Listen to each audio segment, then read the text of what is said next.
pagi, annyeonghaseyo. Hai gozaimasu minasan. Gimana tadi cuplikan film barusan? Keren kan? Oh ya, by the way, minasan tahu nggak sih itu barusan film apa?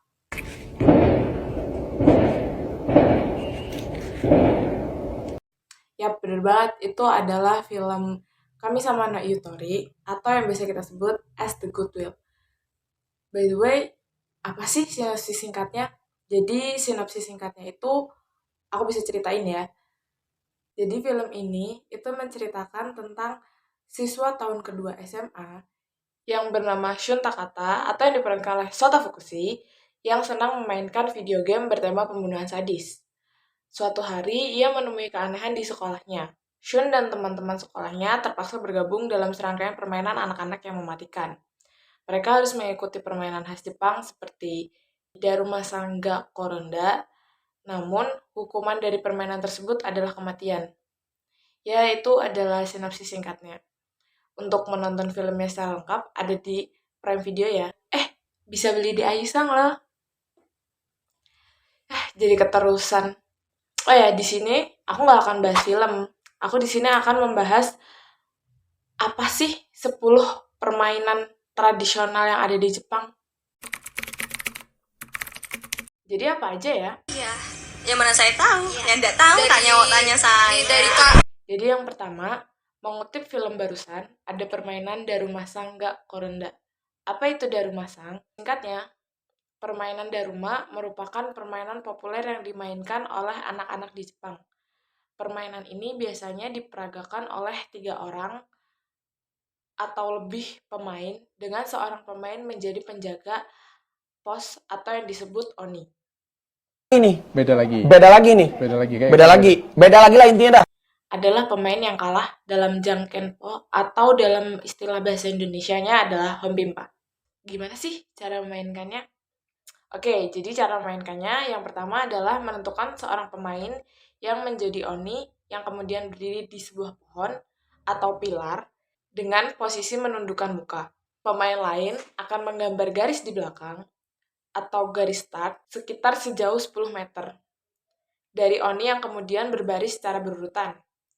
Alternatif lainnya sih, mungkin Oni dapat menentukan posisi start dengan meminta peserta lain berjalan menjauh dan secara tiba-tiba Oni akan mengucapkan stop. Yang kemudian tempat itulah menjadi posisi mulainya permainan ini. Lalu, selanjutnya permainan dimulai ketika peserta melakukan sebuah loncatan melewati garis start dengan mengucapkan Hajime no Ippo, atau artinya langkah pertama. Setiap pemain harus bergerak mendekati Oni yang sedang berjaga di pohon atau pilar tersebut. Oni akan mengucapkan Daruma Sangga Koronda dan jangan bergerak ketika Oni berbalik badan. Jika seorang bergerak ketika Oni sedang berbalik badan, maka Oni akan memanggil namanya dan membawanya ke pos penjagaan untuk dijadikan sebagai tawanan. Lalu, selanjutnya, Oni akan menggandeng tangan pemain tersebut. Jika semua pemain telah tertangkap, maka Oni akan memenangkan permainan dan pemain yang pertama tertangkap akan menjadi Oni. Pemain yang tidak dilihat oleh Oni atau tidak dijadikan tawanan, secara perlahan dapat mendekati Oni dan menolong rekannya yang tersandra dengan cara memutus tangan Oni sambil mengatakan I cut. Setelah tawanan diselamatkan, maka pemain lain akan lari sejauh mungkin dan Oni akan menghitung sampai 10, kemudian berteriak stop. Semua pemain harus berhenti di tempatnya masing-masing. Kemudian Oni akan bertanya berapa langkah pada pemain lain ketika seorang pemain menyebut 10 langkah besar, maka Oni akan berjalan sebanyak langkah tersebut dan menyentuh pemain lain untuk menjadikannya Oni selanjutnya. Jika tidak ada pemain yang disentuh, maka Oni sebelumnya akan berjaga kembali. Permainan serupa juga dapat ditemui di Korea kok. Biasanya mereka menyebutnya dengan permainan Mugunga Kochi Piosumida, yang artinya Mugunga telah mekar, seperti yang ada dalam video Squid Game. Oke, selanjutnya masih dalam film As The Good Will, yaitu ada permainan Kagome Kagome. Kagome Kagome jika diartikan ke bahasa Indonesia sekiranya melingkar-melingkar. Permainan ini biasa dimainkan oleh anak-anak Jepang, di mana seorang anak akan duduk sembari dilingkari oleh sekumpulan anak lainnya. Anak yang dilingkari akan berperan sebagai Oni, yang berarti iblis. Mata anak itu akan ditutup dengan kain hitam atau sekedar tidak diperbolehkan membuka matanya. Kemudian anak-anak lain yang melingkarinya akan berputar sambil menyanyikan sebuah lagu yang sesuai dengan judul permainannya, yaitu Kagome Kagome. Saat lagunya berhenti, semua anak yang berputar melingkarinya juga berhenti. Dan Oni berusaha menebak siapa yang ada di belakangnya. Oh ya, katanya tuh ada urban legend-nya loh di Jepang. Asal-usul permainan ini. Menurut sejarah, permainan ini tuh pertama kali dimainkan di panti asuhan yang terletak di prefektur Shimane, Jepang pada tahun 1942. Informasi ini didapat dari dokumentasi eksperimen yang dilakukan oleh Nazi di panti tersebut. Pada masa itu, eksperimen dilakukan untuk mencari cara menjadi abadi yang menewaskan banyak korban dari anak-anak sampai dewasa. Namun, eksperimen tersebut akhirnya sukses setelah seorang anak yang detak jantungnya terhenti saat operasi dan berhasil dikembalikan lagi dengan kejut listrik. Dari sini, semua menjadi menyenangkan. Karena keberhasilan tersebut, hal yang sama juga dilakukan pada anak-anak lainnya. Setelah mengalami operasi, anak-anak dapat berkomunikasi seperti biasa pada dokternya. Kemudian, mereka akan ditemukan berjalan dengan tenang di panti asuhan dengan senyuman lebar di wajah mereka. Akan tetapi, saat seorang anak ditemui lagi dengan pengasuh maupun dokternya, maka wajahnya akan menjadi penuh amarah dan kebencian. Orang dewasa di sana kemudian satu persatu akan dipisahkan dari keramaian dan dikitari sekelompok anak-anak sambil dinyanyikan lagu Kagome Kagome. Ini sih cerita yang saya dapat ya dari pengasuh yang selamat. Yap, itu sekilas asal-usulnya, tapi juga namanya urban legend kan. Selanjutnya, siapa nih yang nonton anime legend atau anime andalan Global TV? Kalau kalian nebak Boruto, nggak salah sih. Tapi kita pindah ke era sebelum Boruto lahir. Yaps, bener banget. Bapaknya Boruto. Ya, meskipun kita tahu kalau anime itu selalu diputar di bagian perangnya aja, yang kalau kilas balik malah beneran balik lagi ke episode awal. Oh ya, by the way, kalian kenal kan sama bapaknya temennya Boruto, aka suaminya Temari? Ya, beliau satu ini hobi banget nih sama permainan tradisional ini. Yap, dia suka banget muncul sambil mainin shogi. Menurut artikel Fan Japan, ada berbagai teori mengenai asal-usul shogi. Meskipun waktu shogi masuk ke Jepang sendiri tidak diketahui kapan pastinya, teori yang cukup kuat adalah akar permainan ini adalah caturangga, sebuah permainan India kuno. Setelah itu menyebar ke seluruh Eropa dan Asia, menjadi Xiang di China, catur di barat, dan shogi di Jepang. Lalu masing-masing permainan tersebut berkembang sendiri dan diwariskan turun-temurun. Cara memainkannya pun bisa dilihat di link berikut ya.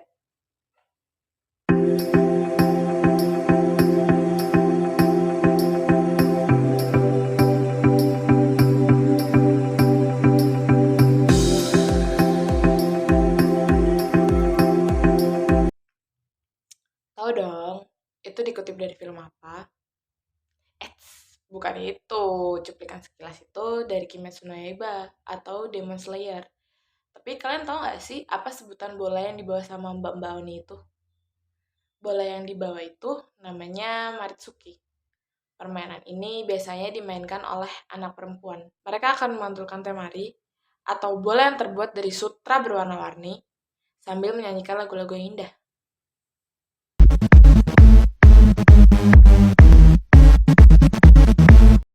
Lalu yang kelima ada permainan kendama. Kendama adalah permainan yang dibuat dari bagian berbentuk salib ken atau pedang dan bola berlubang atau tama. Di Jepang juga ada kompetisi resmi yang diselenggarakan oleh Asosiasi Kendama Jepang, di mana peserta saling bersaing dengan teknik. Kali ini aku bakal memperkenalkan sejarah dan nama setiap bagiannya aja sih. Di Jepang, teori yang paling kuat adalah permainan ini masuk pada zaman Edo dan prototipe kendama yang sekarang selesai pada zaman Taisho. Dengan menggunakan plat yang sedikit dibor, seperti bulan sabit, dan dari arti dama atau nichi, permainan ini jadi disebut Nichigetsu Boru dan sangat populer. Pada tahun 1975, Asosiasi Kendama Jepang didirikan. Kemudian kompetisi kendama pun mulai diadakan. Aturan formal, level kemampuan seperti Q atau dan ditentukan, dan teknik-tekniknya pun semakin berkembang. Sekilas adalah nama-nama dari bagian kendama. Lalu yang keenam ada permainan karuta. Permainan tradisional Jepang yang menggunakan satu set kartu. Satu set tersebut terdiri dari dua jenis kartu, yaitu Yomifuda, kartu yang dibaca, dan Torifuda, kartu yang diambil. Dalam kartu Yomifuda sendiri berisi lantunan puisi yang dikenal dengan Hyakunin Isshu atau koleksi 100 puisi pendek khas Jepang. Permainan tradisional Jepang yang menggunakan kartu ini bisa dimainkan secara individu, satu lawan satu, maupun regu atau tim. Biasanya satu regu terdiri dari 3 hingga 5 orang. Cara memainkan permainan tradisional ini juga cukup mudah kok. Pada mulanya 100 lembar kartu dikocok dalam posisi terbalik. Kemudian pemain mengambil 25 kartu tersebut secara acak. Terdapat 50 kartu sisa yang tidak digunakan dalam permainan atau disebut sebagai karafuda atau kartu mati. Kartu tersebut ditaruh dalam 3 baris secara horizontal milik masing-masing pemain. Kemudian, kartu yang telah disusun tersebut dinamakan sebagai machafuda. Sedangkan kartu yang disusun di area pemain disebut dengan jijin. Dan kartu yang ada di area lawan dinamakan teikijin. Pemain akan diberikan waktu selama 15 menit untuk menghafal posisi kartu yang disusun di depannya, dan pembaca puisi kemudian akan membacakan puisi pembuka. Lalu barulah dibacakan puisi-puisi yang harus secepatnya ditebak dan dicocokkan dengan kartu yang ada di depan masing-masing pemain. Pemain diharuskan memiliki daya ingat yang kuat agar bisa mencocokkan gambar atau tulisan dalam kartu yang ada di hadapannya atau kartu yang akan dibacakan oleh si pembaca puisi nanti. Pemain yang berhasil menebak kartu yang cocok dengan bacaan puisi yang dimaksud dapat menumpuk kartu tersebut dan menjadikan itu miliknya. Dengan begitu, pemenang akan ditentukan oleh kartu-kartu yang lebih dahulu habis di dalam arenanya. Kemudian, pemain yang menyentuh kartu dengan salah atau tidak ada pasangannya akan dikenakan penalti. Kemudian, pemain lawan bisa memberikan salah satu kartu di areanya agar pemain tersebut bisa menang.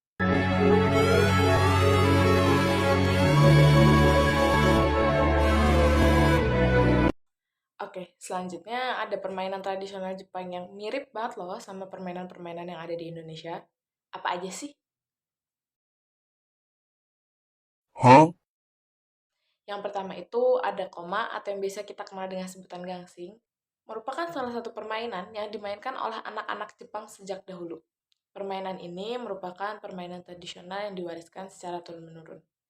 Dalam artikel akibanation.com, koma diketahui berasal dari Yunani yang telah ada sejak ratusan tahun lalu dan tersebar di penjuru dunia, terutama di Jepang. Permainan ini dikembangkan dengan keunikan pada masing-masing negara. Berikut adalah gangsing di berbagai wilayah yang memiliki bentuk beragam, tapi semuanya hampir mirip sih. Begitu pula gangsing ala Jepang atau koma. Mainan ini terdiri dari 3 bagian, yaitu bagian kepala, bagian badan, dan bagian kaki. Warna maupun corak dari gasing sendiri pun berbeda-beda. Ini tergantung kreativitas pembuatnya sih. Gasing tradisional menggunakan bahan kayu. Bagaimana sih cara memainkannya? Seperti gasing pada umumnya, cara memainkan koma dengan mengikatkan tali pada kepala atau badan gasing, lalu tali tersebut ditarik secara kuat hingga berputar. Ada pula memutar gasing dengan hanya mengandalkan keterampilan dan kekuatan tangan tanpa menggunakan tali. Pada permainan ini sih biasanya gasing yang bertahan dengan berputar lebih lama yang memenangkan permainan. Nisang pernah dengar gak sih? Apa itu pertunjukan Kyokugoma? Pertunjukan Kyokugoma atau memainkan gasing dengan menggunakan cara yang berbeda dan dimainkan oleh pemain khusus yang dinamakan Kyokugomashi. Pertunjukan telah ada sejak zaman dahulu. Diperkirakan pertunjukan Kyokugoma telah dilakukan sejak zaman Edo di Jepang. Pertunjukan Kyokugoma ini bisa dibilang unik karena Kyokugomashi sangat ahli dalam mengendalikan gasing agar tetap berputar. Lah, apa bedanya sama pemain gasing lainnya? Beda dong. Kalau Kyokugomashi itu memainkan koma di atas pedang. Bukan hanya itu, mereka juga ahli memainkan koma di atas kipas, di atas tongkat, maupun di atas jari. Koma yang digunakan untuk pertunjukan ini adalah Edo Kyokugoma. Kyokugomashi harus ahli dalam menyeimbangkan koma agar tidak terjatuh. Gak percaya? Lihat aja sendiri. Yo, よまだ早い。まだ早い。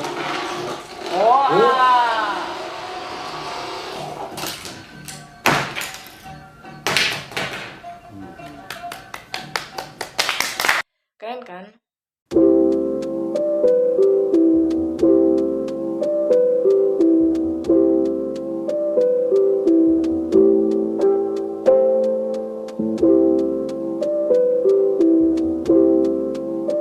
Oke, selanjutnya ada takuma. Apa sih itu takuma? Mungkin bagi kebanyakan orang Jepang, kata takuma berarti panggung bambu. Namun, kata tersebut juga bisa merujuk pada jenis benang dan juga orangnya loh. Secara harfiah berarti kuda bambu. Takuma adalah sepasang panggung bambu tradisional yang biasa dimainkan oleh anak laki-laki pada masa itu. Pada dasarnya adalah batang bambu yang biasa dimainkan oleh anak-anak. Tiang-tiang ini biasanya memiliki pijakan kaki yang tegak lurus dan melekat pada tiang yang lurus. Dibutuhkan latihan yang cukup baik dan banyak untuk bisa mahir dan handal memainkan takema. Langkah pertama dalam menggunakan takema adalah dengan berusaha menjaga keseimbangan saat berada di atas pijakan kaki. Setelah itu, latihan selanjutnya adalah melangkah dengan menggunakan egrang bambu atau takema. Apabila seorang sudah mahir, berjalan dan berlari menggunakan takema, maka ia sudah dapat melanjutkan ke gerakan yang lebih mahir dengan menggunakan takema. Ini termasuk pertunjukan balap dan akrobatik dengan menggunakan takema. Cara membuat sepasang takema pun cukup mudah kok. Ada di serial Shinchan. Gak percaya? Lihat aja sendiri.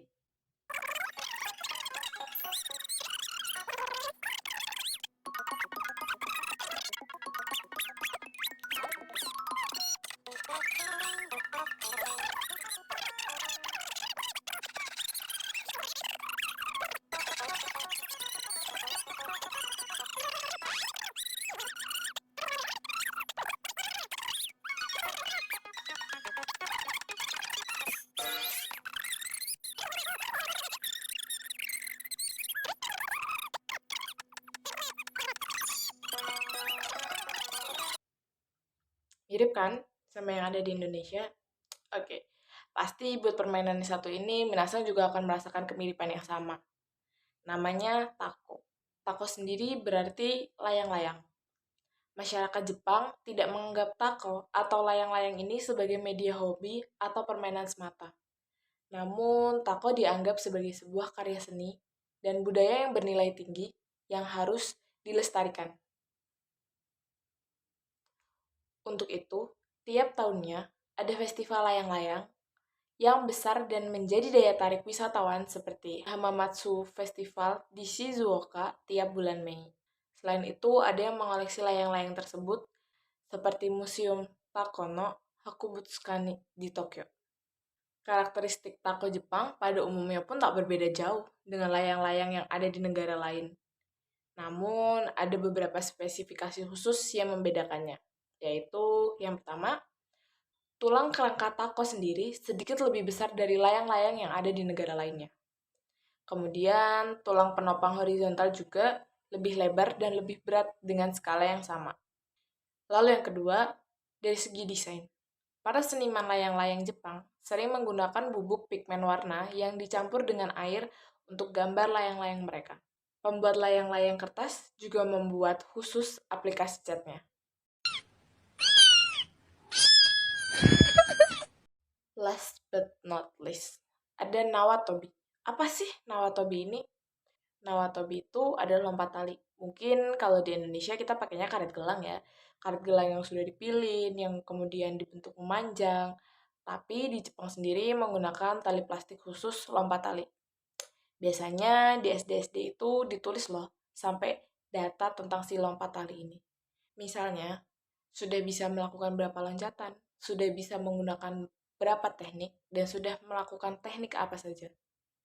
Nawatobi ini dimulai sejak kelas 1 SD, dan semua anak-anak di Jepang wajib mengikuti latihan lompat tali ini. Latihan di rumah dan di sekolah, sehingga banyaknya loncatan pun bisa terus bertambah setiap harinya. Tentu saja, orang tuanya pun harus ikut memantau, menghitung banyaknya loncatan yang dilakukan, karena penghitungan tidak boleh dilakukan sendiri. Ya, mungkin takutnya mereka cheat ya guys. Mungkin sekian penjabaran yang sangat-sangat Masya Allah panjangnya ini. Semoga bisa diterima oleh Minasang. Ya, kalau enggak juga nggak apa-apa sih. Oke. Terakhir aku ada pantun nih buat Minasang. Ikan sepat, ikan tongkol. Sekian, terima kasih. The end.